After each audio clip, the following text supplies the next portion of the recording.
검찰이 정경심 교수를 소환하면 그 다음은 조국 장관 차례가 됩니다.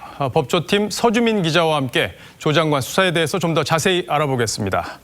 자, 서 기자, 네.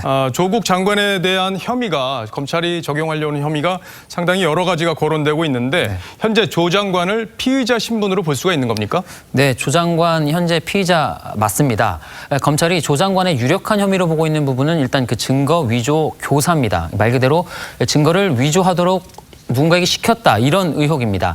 인사청문회를 앞두고 펀드 투자 운용 보고서가 급조된 정황이 있다는 보도는 이미 해드린 바가 있는데요. 이 검찰은 이 보고서 초안을 지난달 중순 조 장관이 펀드 운용사 코링크 임원으로부터 직접 건네받은 사실을 확인을 했습니다. 이후에 부인 정경심 교수의 요청으로 투자처를 알지 못했다는 이른바 블라인드 조항이 보고서에 담긴 것으로 볼 때 조 장관도 이를 알고 있었을 것이라는 게 검찰의 판단입니다. 그렇군요.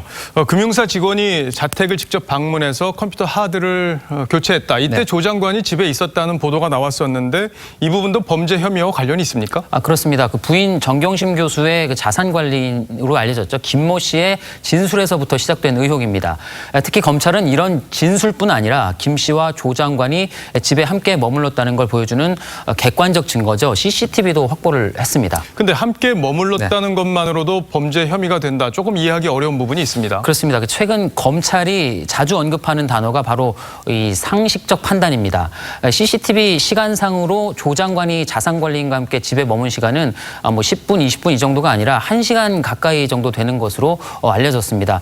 그리고 그 시간에 다른 곳이 아닌 조 장관 방 컴퓨터에서 하드디스크를 교체를 했고 또 일을 마치고 난 뒤에는 조 장관이 부인을 도와줘서 고맙다는 인사까지 했다고 합니다.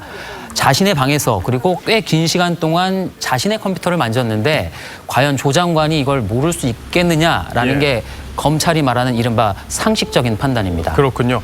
지금 증거인멸 그리고 공문서 위조와 관련된 의혹 이런 혐의들도 지금 받고 있는데 결국 핵심이 사모펀드 아닙니까? 그렇습니다. 사실 그게 핵심입니다.